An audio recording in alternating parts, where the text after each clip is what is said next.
வணக்கம். சேனல் 24 தமிழ் செய்திகளுக்காக செய்திகள் வாசிப்பது சரவணன்.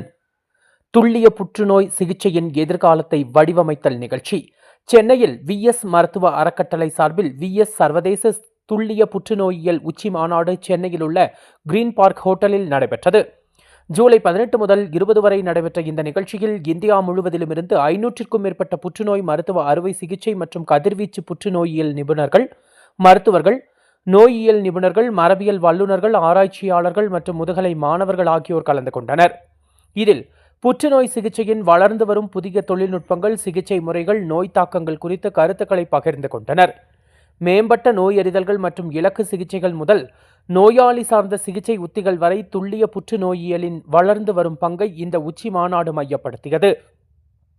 3 நாட்களும் நுண்ணறிவு மிக்க அமர்வுகள், உரையாடல்கள், குழு கலந்துரையாடல்கள் மற்றும் ஆராய்ச்சி விளக்க காட்சிகளில் பங்கேற்பாளர்கள் ஈடுபட்டனர். உச்சி மாநாட்டின் முக்கிய சிறப்பம்சங்களில் ஒன்று பேராசிரியர் டாக்டர் எஸ். சுப்பிரமணியன் பெயரில் நிறுவப்பட்ட சொற்பொழிவாகும். இந்த உரையை டாக்டர் ரமேஷ் பி.வி. நிம்மகடா நிகழ்த்தினார். மருத்துவ புற்றுநோயியல் சேவைகளின் இணை இயக்குநர் டாக்டர் எஸ். நித்யா 3 நாள் நிகழ்வை ஒருங்கிணைத்து நடத்தினார். மருத்துவ இயக்குநர் பேராசிரியர் டாக்டர் எஸ். சுந்தர் மற்றும் நிர்வாக இயக்குநர் முத்து சுப்பிரமணியன் ஆகியோரால் இந்த நிகழ்வு சிறப்பிக்கப்பட்டது.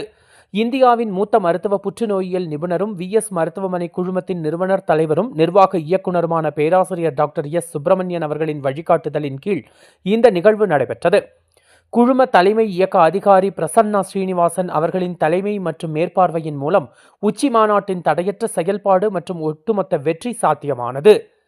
VIPOS 2025 ஒரு அறிவியல் மாநாடாக மட்டுமல்லாமல் அனுபவமும் புதுமையும் இணையும் ஒரு தளமாகவும், எப்படி துல்லிய புற்றுநோய் சிகிச்சை முறைகளினால் நோயாளிகளுக்கு மேலும் சிறப்பான உலகத்தர மருத்துவ தீர்வுகளை வழங்க முடியும் என்ற நோக்கத்துடன் ஒவ்வொரு அமர்வும் அமைந்தது.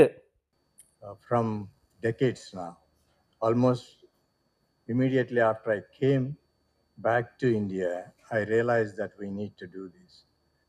And from then on, I've been trying to do it different ways. And this is where I'll show you what we have done and where we are now. And in precision oncology or whatever happens in the world, the real world data is still important and probably more important now than earlier, in fact, as we go through it.